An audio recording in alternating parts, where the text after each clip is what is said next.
जिस शहर से मैं रोड शो करके आया हूँ और मेरठ में आया हूँ मैं, दोनों ही स्मार्ट सिटी हैं। सरकार को बताना चाहिए कि स्मार्ट सिटी में इन्होंने क्या काम किया है। जो स्मार्ट सिटी के मानक हैं, क्या ये दोनों शहर उस पर खरे उतरे हैं? दोनों मेयर सीटें हैं। हालांकि पिछली बार वहाँ बीएसपी का था, उससे पहले भाजपा रही है।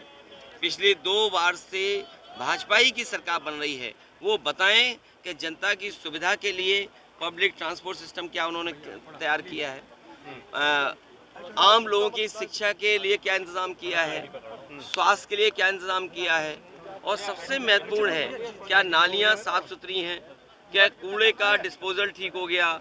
लग तो ऐसा रहा है कि जब से बीजेपी आई है सब नाले नदियों को लेकर के सीधा गंगा में गंदगी डाल रहे हैं। 17 निकाय कितने जीतेंगे? पहले तो स्मार्ट सिटी पे बात कर लो, क्योंकि स्मार्ट सिटी पे अगर बात नहीं करोगे तो बीजेपी का भ्रष्टाचार कैसे पता लगेगा। बीजेपी ने कहा कि मेरठ स्मार्ट सिटी होगा, अलीगढ़ स्मार्ट सिटी होगा। वो बताएं कि क्या स्मार्ट सिटी में उन्होंने काम किया है, क्या कूड़ा, क्या गंदगी, क्या शिक्षा, क्या स्वास्थ्य, क्या सड़कें या सुविधाएं दी कि नहीं दी। और जो लगातार महंगाई बढ़ रही है, चरम सीमा पर महंगाई है, चरम सीमा पर बेरोजगारी है, उसका जवाब क्या है? अपना झूठ सच हो जाए उसके लिए अमेरिका की एक कंपनी हायर कर ली, डेलॉयट, 200 करोड़ रुपये उससे दे रहे हैं। मीडिया के लोग सच ना दिखाएं उनके लिए भी बड़ा पैकेज। तो बड़ा मुश्किल है। लेकिन जनता जिस तरीके से नाराज़गी दिखा रही है, बीजेपी के डबल इंजन और ट्रिपल इंजन को इस बार उखाड़ फेंकेगी। और लग तो ये रहा है कि डबल इंजन जो बोल रहे हैं, इंजन आपस में टकरा रहे हैं एक दूसरे से। योगी जी कह रहे हैं तमंचावादी पार्टी है। भाई योगी जी का तो हम इतना ही मानते हैं, वो बुद्धिमान बहुत हैं। अभी अलीगढ़ में तालीम की बात करके आए थे, और तालीम आपने एएनआई पे सुनी होगी, एएनआई में बताया होगा आपको। और फिर परिवारवाद की बात है, अरे योगी जी का आप नहीं बोलोगे, वो खुद परिवारवाद की वजह से उस मठ में उस स्थान पर हैं। मुख्यमंत्री जी, बीजेपी के लोग ये न भूल जाएं, वो जिस स्थान पर बैठे हैं, अगर उनके परिवार के लोग ना बैठे होते तो शायद मुख्यमंत्री जी उस परिवार की वजह से ना बैठ पाते।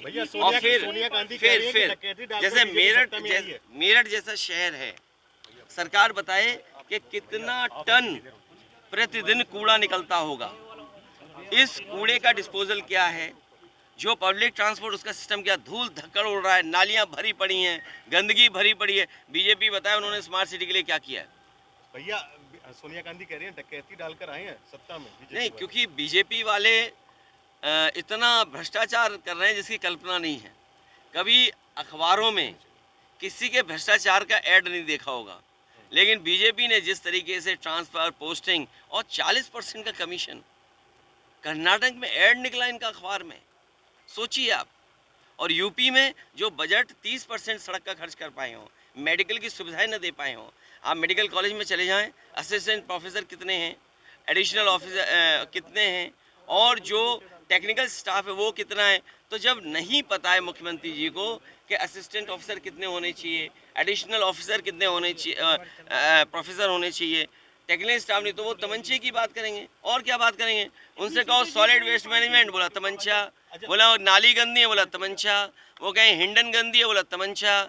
वो कहेंगे गंगा सफाई नहीं हुई, बीओडी सीओडी डिजॉल्व ऑक्सीजन उसका ज्यादा है, तो बोले तमंचा। भैया 17 नगर निगम है, कितने इस बार? समाजवादी पार्टी ऐतिहासिक जीत हासिल करने जा रही है इस बार। मेरठ में अभी तक सपा का मेयर नहीं बना है, अब की बार क्या रणनीति है? मुझे लगता है कि इस बार मेरठ की जनता समाजवादियों को आशीर्वाद देने जा रही है। महिला पहलवान बैठे जंतर मंतर पे।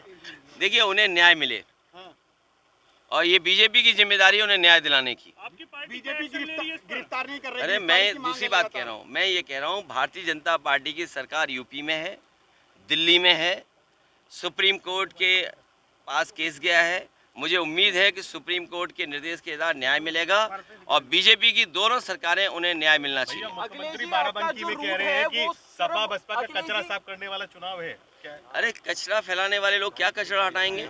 इसलिए इस बार जनता इन्हीं को हटाने जा रही है।